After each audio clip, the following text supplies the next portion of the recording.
podcast kita Psikodu, menjelajah psikologi dan pembelajaran. Pada siang hari ini, saya ditemani dengan kakak-kakak cantik yang bernama saya Francia Kriat. Saya Kristina Kurniawati. Nah, pada pertemuan kali ini kita akan membahas topik yang sangat menarik, yaitu tentang pentingnya pembelajaran psikologi dalam abad ke-21 ini, teman-teman. Nah, menurut kakak-kakak ini, psikologi itu apa sih? Kalau menurut saya, psikologi itu merupakan pemrosesan yang membentuk perilaku siswa menjadi lebih baik, seperti itu. Kalau bedanya psikologi pembelajaran? Kalau psikologi pembelajaran, menurut saya itu adalah perilaku siswa dalam proses belajar mengajar untuk belajar menjadi lebih baik. Nah, psikologi belajar ini kan bisa dipengaruhi oleh adanya lingkungan dan sebagainya gitu. Berarti pada abad 21 ini psikologi pembelajaran itu sangat penting dilibatkan dalam pembelajaran sekolah ya? Iya, sangat penting. Nah, pastikan dari teori tentang pembelajaran psikologi itu ada banyak nih teorinya. Bisa dijelaskan Kak? Biar teman-teman yang melihat bisa tahu nih. Oke, di sini saya akan menjelaskan beberapa teori yang ada di psikobel atau psikologi belajar ya. Nah, yang pertama itu ada teori behaviorisme, di mana teori ini berfokus pada perilaku seorang siswa atau setiap siswa gitu, atau setiap individu, di mana seperti menggunakan sistem. Nah, dengan menggunakan sistem ini siswa dapat termotivasi penggunaan sistem tersebut, seperti itu. Nah, selanjutnya ada teori kognitivisme, di mana teori kognitivisme ini belajar dipandang sebagai proses berpikir, seperti contohnya itu menggunakan peta konsep, di mana dengan peta konsep ini siswa bisa berpikir lebih kritis dan siswa dapat memahami peta konsep ini dengan mudah, seperti itu. Nah, selanjutnya yang ketiga itu ada teori konstruktivisme, di mana teori ini menekankan pembelajaran dari pengalaman siswa atau pengetahuan siswa. Jadi pengetahuan dan pengalaman siswa ini sangat menekankan pada proses pembelajaran, seperti itu. Nah, dari tiga teori itu yang mampu untuk cara mengajar pada anak yang kebutuhan khusus bagaimana Kak? Kalau menurut saya itu behaviorisme, karena dimana teori ini merupakan suatu berproses untuk membentuk perilaku siswa, dan ini dapat memotivasi siswa. Jadi siswa tersebut termotivasi dan siswa ini semakin baik atau mampu memahami dengan baik, seperti itu. Nah, teman-teman, sangat berguna ini bagi yang anaknya kebutuhan khusus. Cocok. Selanjutnya nih, bagaimana kita bisa mengintegrasikan psikologi dalam pembelajaran pada masa depan? Nah, di sini kita harus tahu dulu gaya belajar setiap individu ya. Di sini tuh gaya belajar itu ada bermacam-macam, seperti adanya visual. Nah, visual itu kita menggunakan penglihatan. Ada juga auditori.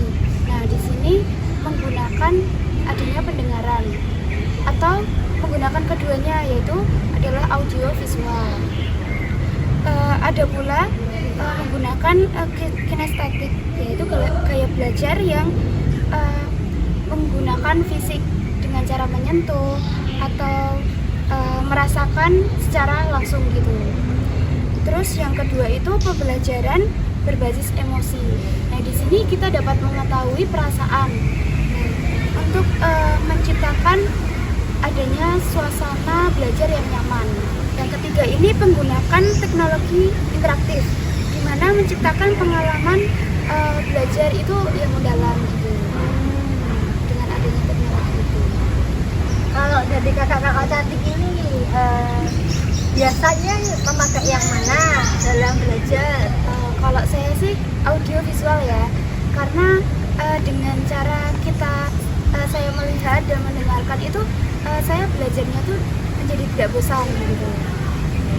dan tidak ngantuk juga ya. Nah, selanjutnya contohnya tuh bagaimana sih Kak? Biar teman-teman bisa tahu juga nih. Kalau contohnya itu misalnya dalam teori behaviorisme ya, itu seperti guru sedang mengajar di kelas, tetapi dia itu menggunakan aplikasi yang mendorong siswa seperti pasti kakak-kakak juga pernah menggunakan aplikasi Canva. Nah, dengan aplikasi Canva tersebut, jadi siswa itu presentasi, tetapi dia menggunakan aplikasi Canva. Dengan aplikasi Canva itu kan banyak nih motifnya. Nah, jadi warna-warnanya, jadi animasi yang bergerak-gerak gitu. Aku juga sering pakai itu dalam bantu. Nah, Kesan lebih menarik gitu ya.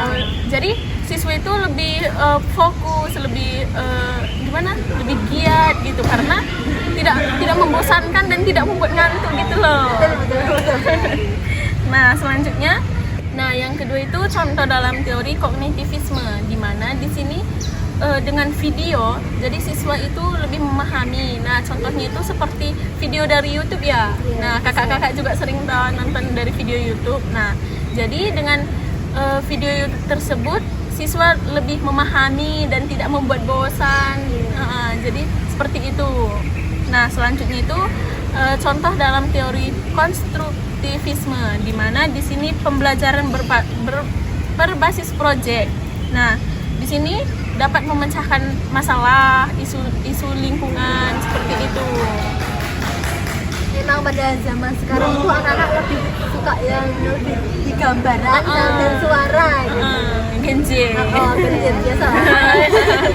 Nah, selanjutnya nih, pastikan ada tantangan nih dan solusi. Nah, menurut kakak tantangan dan solusinya bagaimana? Tantangan dan solusinya, kalau tantangan dalam belajar itu bisa ada di mana-mana ya. Contohnya aja keterbatasan teknologi. Nah, itu seperti apa ya? Kayak HP, kadang penyimpanannya kurang gitu. Seperti HP Bisa kita. bisa menjadi tantangan. Lalu ada juga kalau daerah pegunungan nih. Nah, mungkin adanya tidak ada internet di sana gitu. Untuk solusinya ya mungkin kita bisa bisa mencari internet yang lebih seperti Mencari lokasi yang supaya internetnya itu lancar gitu. gitu. Terus yang kedua itu ada kurangnya pemahaman siswanya. Itu ketika siswa di kelas itu tidak mendengarkan guru ataupun dosen, itu menjadi tantangan tersendiri Benar dalam sekali. belajar. Terus ada pula hambatan motivasi yang rendah, dimana itu seperti lingkungan sekitarnya itu kurang mendukung. Contohnya saja kayak pertemanannya ataupun orang tuanya, Pergaulan gitu. Mungkin dalam pertemanan kurang asik, menjadi kita dalam belajar itu kurang semangat seperti itu.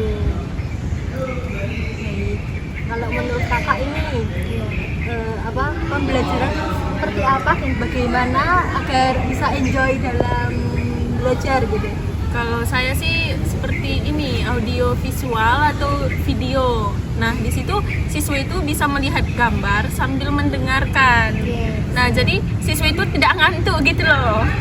Kalau saya sendiri sih dalam hening sepi Kak, karena kalau kita dalam berisik terus kita nggak bisa fokus, hancur lah Hancur, kita. ah. Kakak ini motivasi untuk malas belajar dan kadang menunda-nunda pekerjaan, soal-soal PR-PR dari sekolah itu bagaimana ya Kak?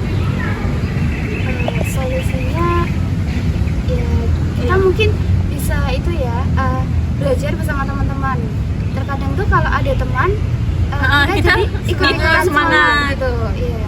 Karena kalau sendiri itu pun kadang tuh malas gitu loh Kak. Kita juga harus memotivasi diri kita sendiri ya supaya dapat itu belajar lebih itu. Kadang suasananya itu juga mempengaruhi. Kayak hujan itu kadang kita lebih milih tidur buat belajar gitu. Benar sekali. Iyalah, kalau hujan kan emang tidur Kak. Rebahan. Iya, enak rebahan. Nah, teman-teman sekalian, belajar tidak hanya untuk tidak hanya untuk mencari ilmu, tetapi banyak sekali pengalaman yang akan kita dapatkan dalam belajar itu sendiri. Nah, terima kasih sudah mendengarkan podcast kita hari ini.